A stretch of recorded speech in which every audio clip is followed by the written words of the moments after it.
The Conjuring, The Devil Made Me Do It. How much of it was real and how much of it was staged for entertainment purposes? I'm gonna dig and find out just for you. Sit back, relax and enjoy.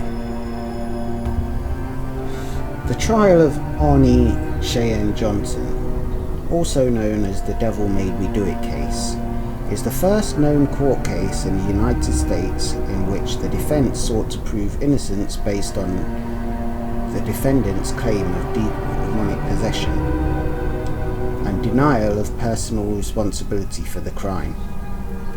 On November 24th, 1981, in Brookfield, Connecticut, Arnie Cheyenne Johnson was convicted of first-degree manslaughter for the killing of his landlord, Alan Bonner.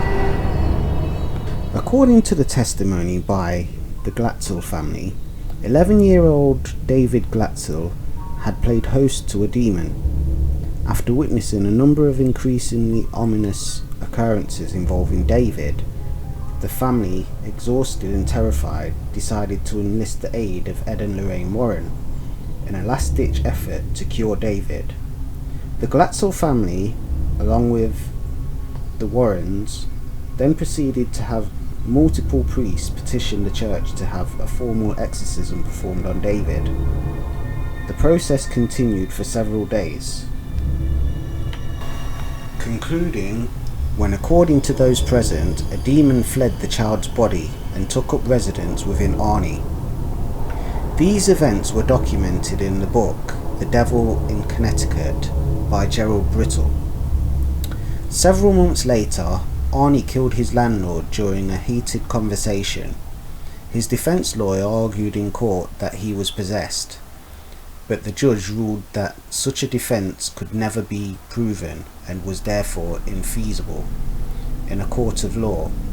Arnie was subsequently convicted, though he only served 5 years of a 10 to 20 year sentence. The trial attracted media attention from around the world and has obtained a level of notoriety due to the numerous depictions of the events in literature and television. The story was later made into a film adaptation titled The Conjuring the Devil Made Me Do It. Arnie Cheyenne Johnson and Debbie Glatzel provided first-hand accounts for the version of events depicted in Discovery Channel's A Haunting episode, Where Demons Dwell. They did not believe in demonic activities themselves, but they claimed their father to be an eyewitness to demonic possession. Both Johnson and Debbie were adamant in their support of the Warrens' recollective of events. They asserted that paranormal activity began after they went to clean up a rental property they had just acquired. David recollected that an old man appeared, pushing and terrifying him. The couple initially thought David was using the old man as an excuse to avoid cleaning, but David informed them that the old man had vowed to harm the Glatzels if they moved into the rental home. David's visions of the old man included the man appearing as a demonic beast who muttered Latin and threatened to steal his soul. Although the family allegedly heard strange noises coming from the attic, no one but David ever witnessed the old man. After David experienced night terrors, exhibited strange behaviour and obtained unexplained scratches and bruises, the family called upon the services of the Catholic priest, who attempted to bless the house. The terrified family concluded that the house was evil and would no longer continue to rent it. David's visions worsened, occurring in the daytime as well. 12 days after the original incident, the family summoned the self-proclaimed demonologists Ed and Lorraine Warren to assist. Lorraine allegedly witnessed a black mist materialize next to David, an apparent indication of a malevolent presence. Debbie and her mother told the Warrens they had seen David being beaten and choked by invisible hands, and that red marks had appeared on his neck. Afterward, David had started to growl, hiss, speak in otherworldly voices, and recite passages from the Bible or Paradise Lost. The Glatzels recounted how each night a family member would remain awake with David as he suffered through spasms and convulsions. After receiving a prognosis of multiple possessions from the Warrens, David was subjected to 3 lesser exorcisms. Lorraine asserts that David levitated, ceased breathing for a time, and even demonstrated the supernatural ability of precognition, specifically in relation to the manslaughter of Johnson would later commit. In October 1980, the Warrens contacted Brookfield police to warn them that the situation was becoming dangerous. According to eyewitness testimony, Arnie Johnson coerced one of the demons purportedly within David to possess him while participating in David's exorcisms. It is here that a haunting veers away from circumstances of Johnson's possession, as described by those involved. According to the show, a few days later, Johnson egged the demon on during the exorcism. He was attacked rather viciously by the demon, which allegedly took control of his car and forced it into a tree. Fortunately, Johnson was unharmed. After this incident, Johnson returned to the rental property to examine an old well that supposedly housed the demon. In both the dramatized version and his personal account, Johnson recollects that this was his final encounter with the demon, while completely lucid after encountering the demon at the well and making eye contact with it. He became possessed. The Warrens claimed to have warned him not to do this, although their warning was not mentioned in a haunting. As David's condition worsened further, Debbie and Johnson, who had been living in her mother's home, decided it was time to move. Debbie was hired by Alan Bono, a new resident in Brookfield, as a dog groomer. Debbie and Johnson began renting an apartment close to her place of employment. After moving in, Johnson started to exhibit odd behaviour that was strikingly similar to David's, causing Debbie to fear that he had become possessed as well. According to Debbie, Johnson would fall into trance-like state, wherein he would growl and hallucinate, but later have no memory of it. The killing. On February 16, 1981, Johnson called in sick to his job at Right Tree Service and joined Debbie at the kennel where she worked. Along with his sister Wanda and Debbie's 9-year-old cousin Mary Bono, the couple's landlord and Debbie's employer at the kennel bought the group lunch at a local bar and proceeded to drink heavily. After lunch, the group returned to the kennel. Debbie then took the girls to get pizza, but insisted they return quickly, anticipating trouble. When they returned, Bono, intoxicated at this point, became agitated. Everyone left the room at Debbie's urging, except Bono, who seized Mary and refused to let go. Johnson headed back to the apartment and ordered Bono to release Mary. Wanda encountered the following events to the police. Mary ran for the car as Debbie attempted to mitigate the situation by standing between the two men.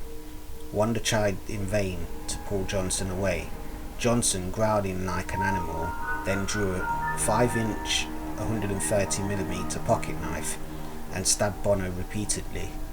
Bono died several hours later. According to Johnson's lawyer, Bono had suffered 4 or 5 tremendous wounds, mostly to his chest, and one that stretched from his stomach to the base of his heart. Johnson was discovered 2 miles, 3 kilometers from the site of the killing, and was held at the Bridgeport Correctional Center on bail for $125,000. This was the first unlawful killing in the history of Brookfield, Connecticut.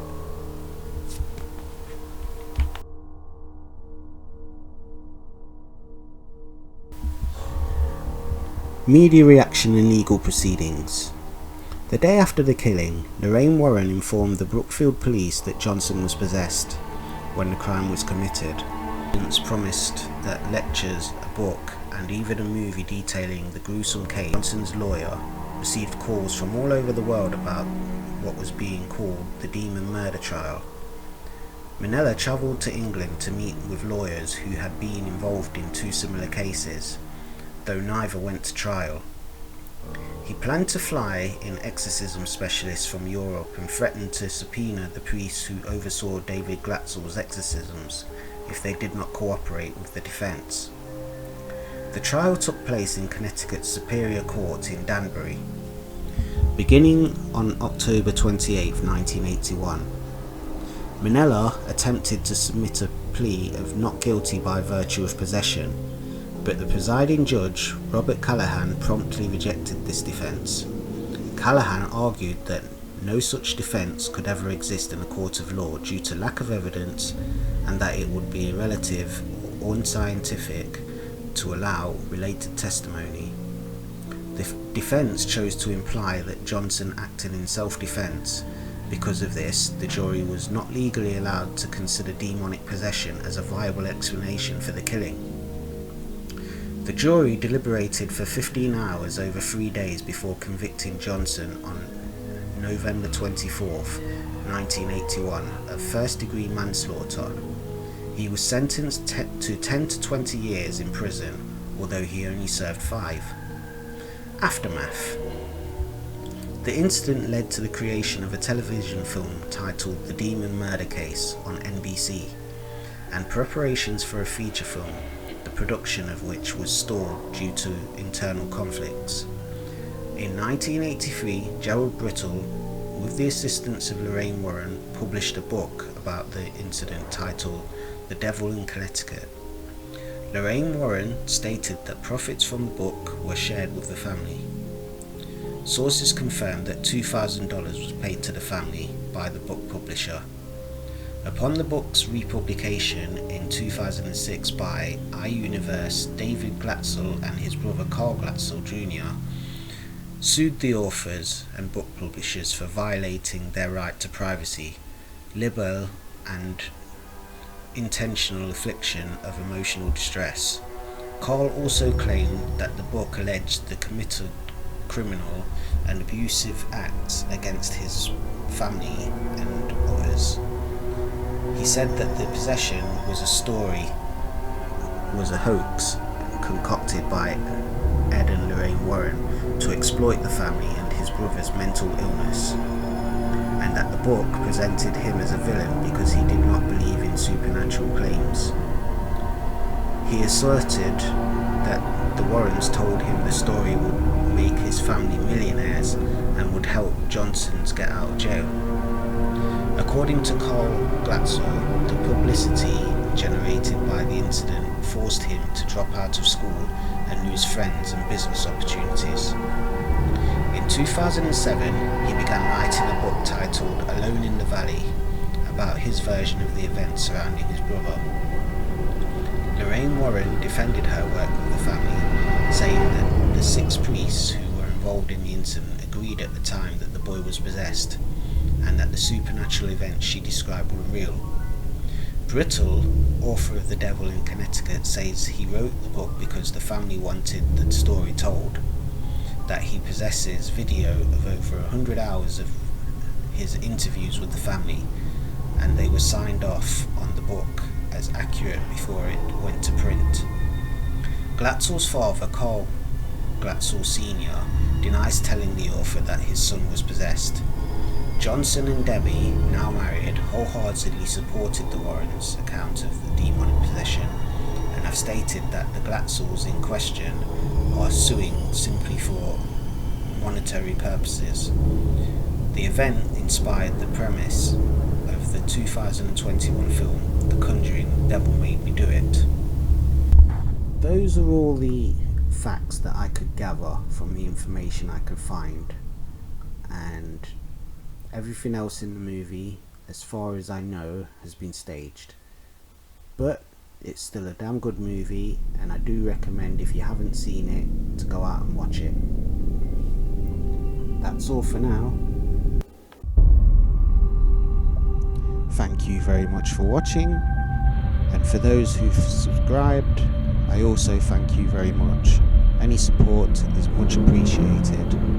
I hope that I can continue to provide you with some useful entertainment and also some information you can learn from. Did you enjoy that? If you did, if you haven't already, please like and subscribe and hit the notifications icon so you can see when I've done another video. And I want you to tell all your friends about me. Until next time, I am Sir Shudder. See you soon. Be safe, be cool.